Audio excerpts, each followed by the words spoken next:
One mistake changed everything. Nobody, absolutely nobody saw this coming. The reigning kings of Europe, a multi-billion-dollar football empire, just got completely paralyzed by a tiny island nation of just 500,000 people. Welcome to the most chaotic day of the 2026 World Cup. In Group H, heavy favorite Spain expected a total blowout against tournament debutants Cape Verde. Instead, they walked into a slaughterhouse of their own making. 90 minutes of pure frustration ended in a 0-0 draw. It is officially the massive disaster of the tournament. Spain's manager Luis de la Fuente made a tactical decision that will haunt him for the rest of his career. He left his two deadliest weapons, Lamine Yamal and Nico Williams, completely out of the starting lineup. Why? Overconfidence. He assumed his secondary squad could easily dismantle Cape Verde. But Cape Verde didn't come to Atlanta to be a footnote in Spain's story. They came to rewrite history. From the very first whistle, Cape Verde set up an impenetrable fortress. A low block so disciplined, so aggressive, it made Pedri and Rodri look completely ordinary. Every passing lane was choked.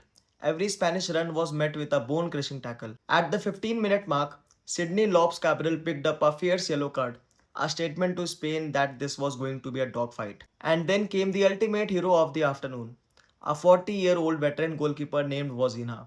Think about that. A 40-year-old playing against the elite tier of European football. Spain fired everything they had. Ferran Torres, Mikel Oyarzabal, Dani Olmo, they all tested him. Every single time, Vozinha stood like a brick wall. He didn't just make saves, he broke Spain's spirit. Every block drove the Spanish players closer to madness. By the 60-minute mark, panic completely consumed the Spanish bench. The cameras caught De La Fuente sweating through his suit, screaming orders. The tactical plan was completely dead. The fans in Atlanta who paid thousands of dollars to see a Spanish masterclass were completely silent. They were not watching a masterclass, they were watching a historic heist. But here's the most insane twist of this entire match. The one statistic that exposes how badly Spain messed up. Desperate to save his reputation, De La Fuente finally threw Lamine Yamal into the game in the 71st minute. The teenager had less than 20 minutes to play. In that tiny window, Yamal completed 5 successful dribbles. Let that sink in. A teenager who played for only 19 minutes completed more dribbles than any other player on the pitch did in the entire 90 minutes. Spain's entire multi-million dollar starting lineup couldn't break the lines. Yet, a kid off the bench did it instantly. It proved that Spain didn't just fail tactically, they threw away 70 minutes of the match out of pure pride. This 0-0 tie changes absolutely everything.